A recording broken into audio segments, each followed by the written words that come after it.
Yan, hello everyone. Dito naman po tayo sa while we are waiting again sa pagsundo natin sa bata. Manalangin po tayo. Let's pray for all the kids, no, especially now yung mainit, yung sa iba maulan, yung iba mainit, no. Kahit dito umiinit na, pag-pray po natin na mga bata yung kanilang kalusugan, ang bawat isa from babies hanggang sa yung ibang mga high school, college, diba, mga toddlers, pag-pray po natin ang mga yan. Kayo po na nakikinig sa oras na ito, prayer is a powerful and effective, like kung sinasabi, at alam naman po natin na ang panalangin po ay talagang mabisa, no. Maaring sagutin agad ng Panginoon, maaring bukas, ngayon, pero wala pong nasasayang sa panalangin natin, na yung mga iyak natin, yung mga panalangin natin, hindi po yan nasasayang sa Panginoon yan. Yan ay halimuyak sa Panginoon na dadalhin ng mga anghel sa paanan ng Panginoon, at i-bless niya tayo in His perfect time, kasi alam naman po ng ating Panginoon kung kailan niya tayo pagpapalain. So makipag-isa po kayo, pag-pray po natin yung mga apo natin, mga anak, mga bata, yung mga alaga natin, and everything po, because we believe that na talaga nandyan ang kamay, ang biyaya ng ating Panginoon. So makipag-isa po kayo po na nanonood. Panginoon, salamat po sa oras na ito na meron kaming time upang manalangin. Lord, we are praying for all the children, oh Lord God, all over the world. We are praying for all the kids, oh Lord God, yung mga apo namin, mga anak, oh Lord God. Father, bless and protect them. As you said, Panginoon, na ang panalangin ay mabisa, oh Lord God, at alam po namin, Panginoon, na yung mga panalangin, O Lord God, ay maayos, Panginoon Diyos.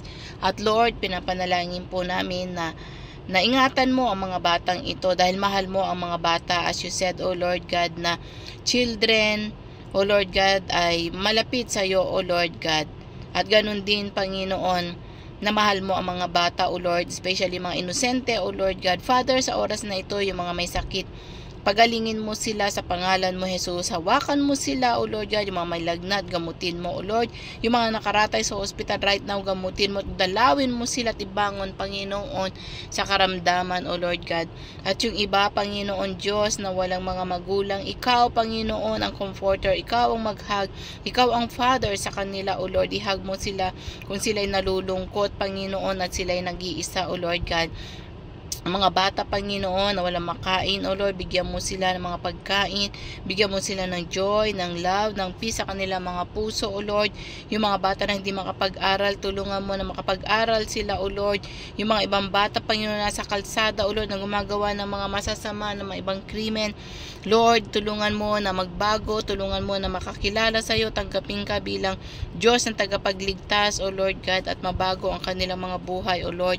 Yung mga babies, Panginoon, ingatan mo sila at lumaki, Panginoon, na ito na may takot sa iyo, O Lord. Pagalingin mo sila, layo mo sa mga complication, O Lord God, at gumalaw ka, Panginoon, na sila, O Lord God, ay maging maayos.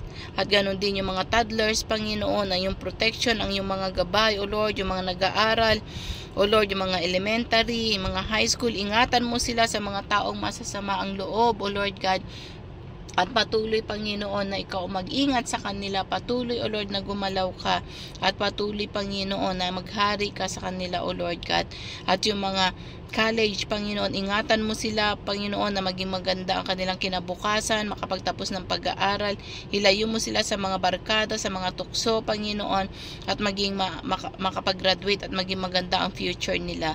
Pagpalain mo na rin at i-bless sa lahat ng mga magulang, O Lord God, na nagsasakripisyo sa kanilang mga anak. Ingatan mo sila, Panginoon. Provide mo lahat ng mga needs nila upang meron silang itustos sa kanilang mga anak, O Lord God, sa kanilang mga family, O Lord God. At patuloy na gumalaw ka, patuloy na maghari ka. At more, Panginoon, na ikaw ang maghari sa mga pamilya, O Lord God. More, Panginoon, na ikaw, O Lord God, ang manguna sa pamilya, maging sentro, O Lord God. At ingatan ang mga families na ito, O Lord God. Salamat po, Panginoon, at sa lahat ng mga OFW na may mga alaga. Ingatan mo, Panginoon, ang mga alaga namin, bagamat mahirap, ibang lahi sila, ibang kultura, O Lord God, pero walang imposible sa iyo, Panginoon. Kaya ingatan mo, O Lord God, at ingatan mo rin ang lahat ng mga nanis, Panginoon, na maging maayos, O Lord, ang kalusugan sa pag-aalaga sa mga bata, good health, O Lord God, and even, Panginoon, ang mga amo, O Lord God. Salamat, Panginoon Diyos, na napakabuti mo, at salamat na patuloy na nandyan ka, at salamat, Panginoon, na tapat ka, O Lord God. You love all the children, O Lord God, at lagi namin kinakanta na Jesus love the little children of the world, O Lord God. May iba man mga kulay na yan, iba man mga nature, at nationalities, mahal na mahal mo po ang mga bata, Panginoon Diyos. Kaya marami pong salamat, Panginoon, at ganun din, O Lord God, yung mga maipapanganak pa, yung mga iba pa nalalaki, nanawa, O Lord God, ang salvation will flow, ang mercy mo, O Lord God, at ganun din sa kanilang mga magulang. Lord, we commit everything unto you in the name of Jesus Christ. Amen and amen and amen. So muli po, shalom, shalom, and God bless you all. Yan po, at pinanalangin po natin ang lahat ng mga bata. At kung kayo ay nakipag-isa, claim nyo po na merong gagawin ang ating Panginoon. So bye for now.